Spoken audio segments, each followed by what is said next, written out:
بے خطر کود پڑا آتش نمرود میں عشق، بے خطر کود پڑا آتش نمرود میں عشق، عقل ہے محو تماشا لب بام ابھی۔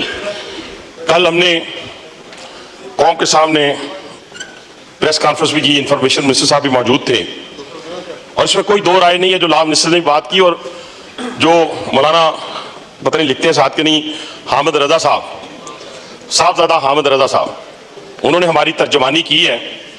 میں ان کا بھی شکر گزار ہوں، اور کچھ مفتی صاحبان کا بھی شکر گزار ہوں جنہوں نے کل کی پریس کانفرنس کے بعد ہماری رہنمائی فرمائی۔ حقیقت میں وہ لطف زندگی پایا نہیں کرتے جو یاد مصطفیٰ سے دل کو بہلایا نہیں کرتے۔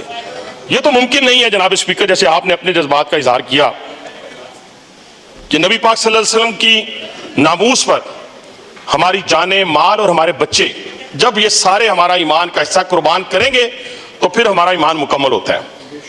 اس میں کوئی دوسری رائے نہیں، جتنے لوگ یہاں پر بیٹھے ہوئے ہیں،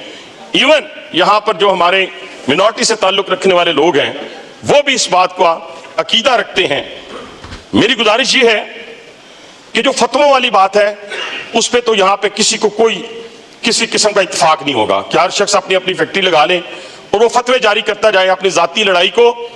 کبھی قرآن پاک کی بے حرمتی کے ساتھ منسلک کر دیں، کبھی ہوٹل پہ بل نہ دیا گیا ہو یا جھگڑا ہو گیا ہو تو ایک شخص کو جلا دیا جائے یا فیکٹری کے اندر جلا دیا جائے۔ ایسے واقعات کی تو نہ اسلام اجازت دیتا ہے، نہ ہمارا آئین اجازت دیتا ہے، نہ قانون اجازت دیتا ہے۔ لیکن ایک میں آپ کے سامنے گزارش کرنا چاہتا ہوں، جو صاحبزادہ صاحب نے بات کی، میں کیونکہ قانون کا اسٹوڈنٹ نہیں ہوں، لیکن میں آپ کے سامنے 298 جے اس کی روشنی میں یہ چند لائن پڑھنے لگا ہوں جو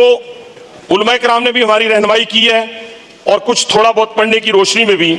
کہ یہ قادیانی گروپ، میں اس کا سارا نہیں پڑھوں گا، یہ جو گروپ ہے یہ اپنے آپ کو احمدی کہلوائیں یا کسی اور طریقے سے اپنا نام رکھ لیں، یہ کسی طور کے اوپر اپنے مذہب کی تبلیغ یا تشہیر کرے یا دوسروں کو اپنا مذہب قبول کرنے کی دعوت دے یا کسی بھی طریقے سے مسلمانوں کے مذہبی احساسات کو مجروح کرے، اسے کسی ایک قسم کی سزا دی جا سکتی ہے، وہ 3 سال ہوگی، اور یہ ظاہراً بھی نہیں کر سکتے جو اس میں لکھا ہے، اور یہ چھپ کے بھی نہیں کر سکتے۔ اب ہوا کیا ہے؟ ہوا یہ ہے کہ فیصلے کے اندر جو 42 نمبر پیرا ہے اس کے اندر آخر میں جا کر یہ کہا گیا ہے، تاہم اپنے گھروں، عبادت گاہوں اور اپنی نجی مخصوص اداروں کے اندر انہیں قانون کے تحت مقرر کردہ، کہاں پہ قانون؟ قانون تو کہتا ہے کہ نہ ظاہراً نہ چھپے ہوئے، یعنی اس کا مطلب یہ ہے کہ وہ ایک اپنی عبادت گاہ بنائیں سیٹل ٹاؤن راولپنڈی کے اندر، اس کے اندر مسلمانوں کو بلائیں اور ان کو مرتد کریں، اس کا یہ مطلب ہے۔ اس چیز کی قطعاً اجازت جناب اسپیکر نہیں دی جا سکتی، اور میں علماء کرام کو بھی اور خاص طور پہ مفتی اعظم کو بھی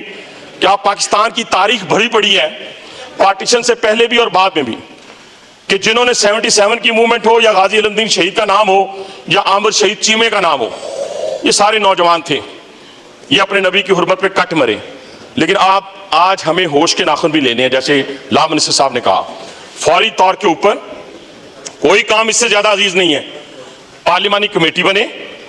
اور علماء کرام کو بلائیں، مفتی اعظم کو بلائیں، باقی تمام جتنے بھی ہمارے عقائد کے لوگ ہیں سب کو فوری طور پہ حکومت پاکستان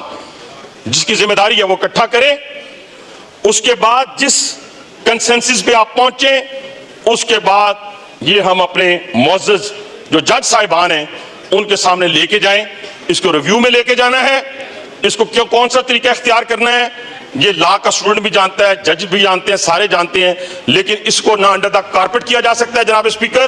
نہ ہی چھوٹی موٹی کمیٹیوں سے کام چلے گا۔ اس کا فوری حل نکالنا ہے تاکہ یہ ابہام دور ہو سکے۔ اس وقت لوگوں کے دل دکھے ہوئے ہیں۔ ہاں میں پھر بار بار کہہ رہا ہوں، کسی کو اجازت نہیں دینی چاہیے، اور جو بھی فتوے دیں اسے قانون جو آپ کا موجود ہے اس کو آئینی ہاتھوں سے نپٹنا چاہیے۔